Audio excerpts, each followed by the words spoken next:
प्यारे बच्चों, आज मैं आपको पद्य खंड का दूसरा पाठ कवि तुलसीदास के द्वारा लिखा हुआ पाठ पढ़ा रहा हूँ। रामचरितमानस के बाल कांड से लिया गया यह पाठ आज हम पढ़ेंगे, लेकिन पाठ पढ़ने से पूर्व हम कवि तुलसीदास जी का जीवन परिचय पढ़ेंगे। इस पाठ का संक्षेप में भाव देखेंगे, अर्थात पाठ परिचय देखेंगे, और इसके पश्चात हम इसके दोहे और चौपाइयों का अध्ययन करेंगे, जो कि रामचरितमानस के बाल कांड से ली गई है। तुलसीदास का जन्म उत्तर प्रदेश के बांदा जिले के राजापुर गांव में सन 1532 ईस्वी में हुआ था। कुछ विद्वान उनका जन्म स्थान सोरों, जो जिला एटा में पड़ता है, वहाँ भी मानते हैं।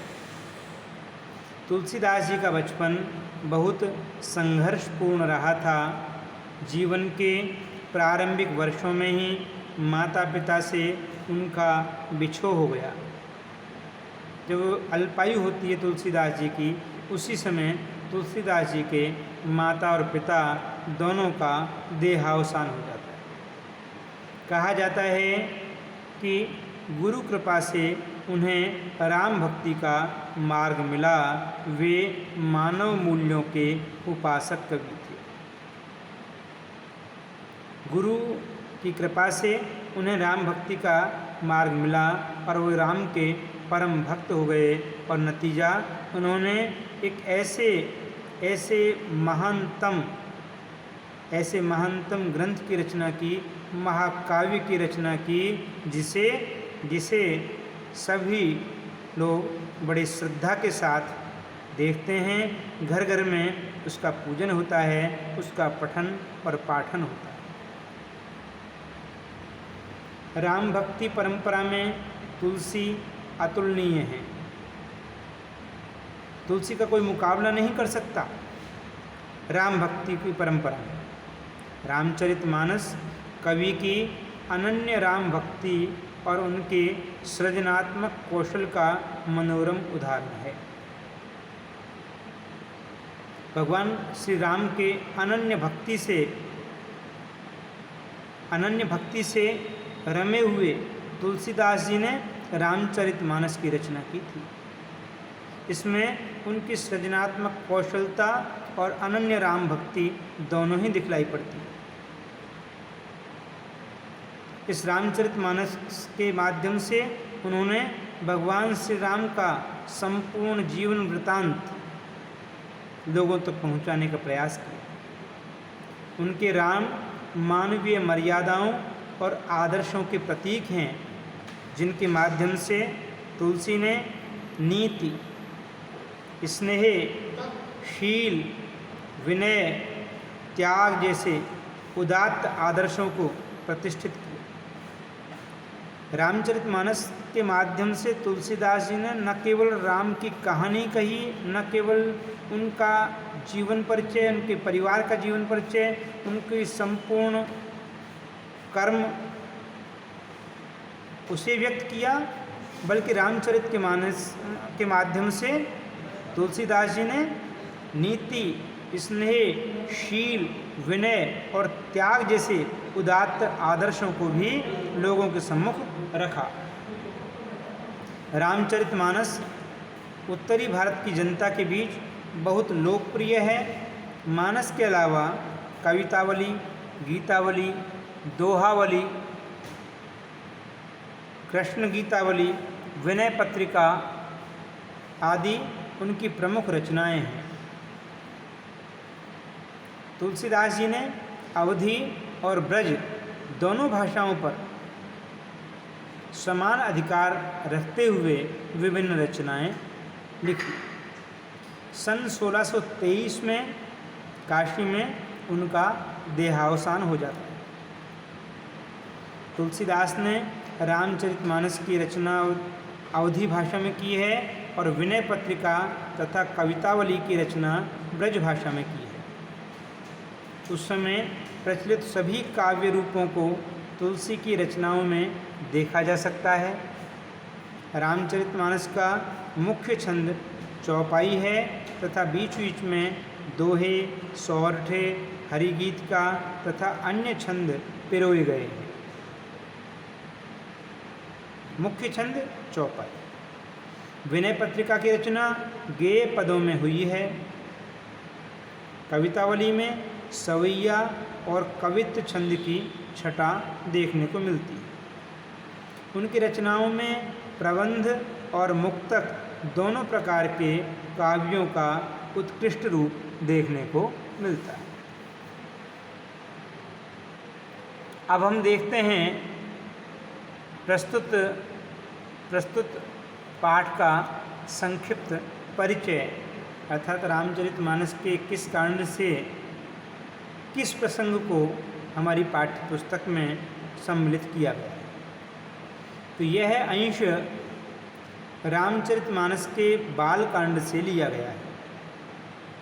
सीता स्वयंवर में राम द्वारा शिव धनुष भंग के बाद मुनि परशुराम को जब यह समाचार मिला तो वे क्रोधित होकर वहां आ जाते हैं। शिव धनुष को खंडित देखकर वे आपे से बाहर हो जाते हैं। राम के विनय और विश्वामित्र के समझाने पर तथा राम की शक्ति की परीक्षा लेकर अंततः उनका गुस्सा शांत होता है। इस बीच राम, लक्ष्मण और परशुराम जी के बीच जो संवाद हुआ उस प्रसंग को यहाँ प्रस्तुत किया गया है। परशुराम जी के क्रोध भरे वाक्यों का उत्तर लक्ष्मण व्यंग वचनों से देते हैं। इस प्रसंग की विशेषता है लक्ष्मण की वीर रस से पगी व्यंग्योक्तियाँ और व्यंजना शैली की सरस अभिव्यक्ति। अर्थात हम इस पाठ में देखेंगे कि बालकांड में से ये प्रसंग उस समय का है जब सीता जी का स्वयंवर होता है और सीता जी के स्वयंवर के समय भगवान राम जब महसूस करते हैं कि उस स्वयंवर शाला में कोई भी वीर उस धनुष को नहीं उठा पाता है, तो भगवान शिव का धनुष जो धरोहर के रूप में परशुराम जी के पास था, उस यज्ञशाला में लाया गया था। अपने गुरु की आज्ञा पाकर, विश्वामित्र की आज्ञा पाकर भगवान राम उस धनुष को उठाते हैं और जैसे ही उस धनुष पर प्रत्यंचा चढ़ाने लगते हैं वह धनुष टूट जाता है। क्योंकि भगवान शिव का धनुष था, परशुराम जी के पास धरोहर रूप में था, तो परशुराम जी अपने गुरु का धनुष टूटा हुआ देख करके बहुत उग्र हो जाते हैं, क्रोधित होने लगते हैं और क्रोधित होकर के जनक की उस स्थान पर प्रवेश करते हैं जहाँ स्वयंवर हो रहा होता है, स्वयंवर शाला में प्रवेश करते हैं। भगवान शिव के अर्थात अपने गुरु के धनुष को टूटा हुआ देख करके प्रचंड क्रोधाग्नि में जलते हुए परशुराम जी उस सभा में बैठे हुए सभी लोगों को चेतावनी देते हैं, दंडित करने की बातें करते हैं।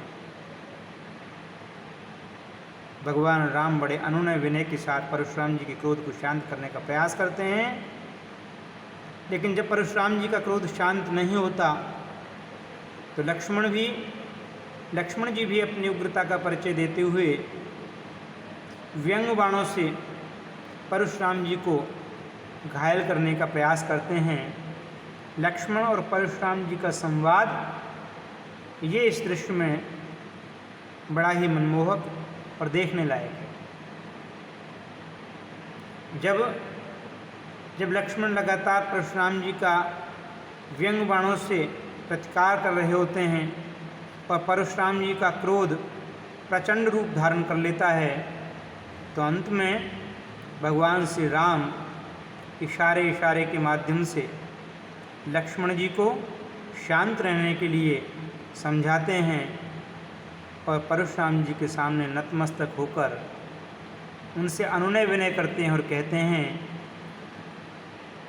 कि हे प्रभु, आप बड़े हैं, महान हैं, ज्ञानी हैं, ब्राह्मण हैं, आपके सम्मुख ये बालक अर्थात लक्ष्मण नादान है, आप इसके अपराधों को क्षमा कीजिए। इस धनुष को तोड़ने वाला मैं हूँ, आप मुझे आज्ञा दीजिए, आप मुझे दंडित कीजिए, मैं आपके दंड को स्वीकार करने के लिए तैयार हूँ।